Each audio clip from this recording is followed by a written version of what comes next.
Okay, welcome to today's video. So we're actually going to be removing the boot handle on a first gen Mini. So it's same for the R50, R53, so the Cooper, the One, the Cooper S. And they're just a row of Torx head screws.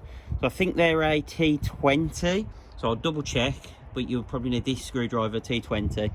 So what we've got to do is open the boot lid up so that we can get underneath and show you the angle.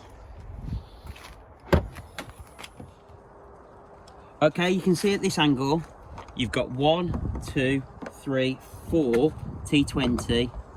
The T20, yeah, Torx head screws. So make sure you don't drop these and lose them, because you'll need them to refit. So if you are trying to fit, maybe get rid of a chrome one and fit a black one, you can do that.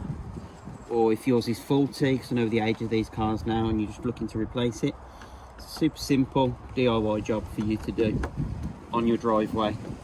As you see, all you need is one screwdriver. You'll be able to get this out. So let's get this final screw out. Just over here. Now remember, if you take this off and leave it disconnected, you won't be able to open the boot from the outside of the car.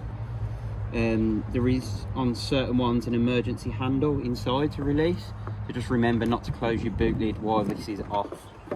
So if we just pull that out, it should be, yeah, mine's stuck, it's tight.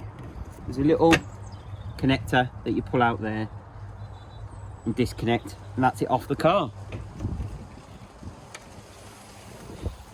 Then to refit this, all you do is obviously put it back against the car, reconnect this and put your 4 screws back in. Simple as that. If you found today's video useful, please hit the like button and subscribe so you get updates every time we upload. Thanks for watching, and we'll see you in the next video.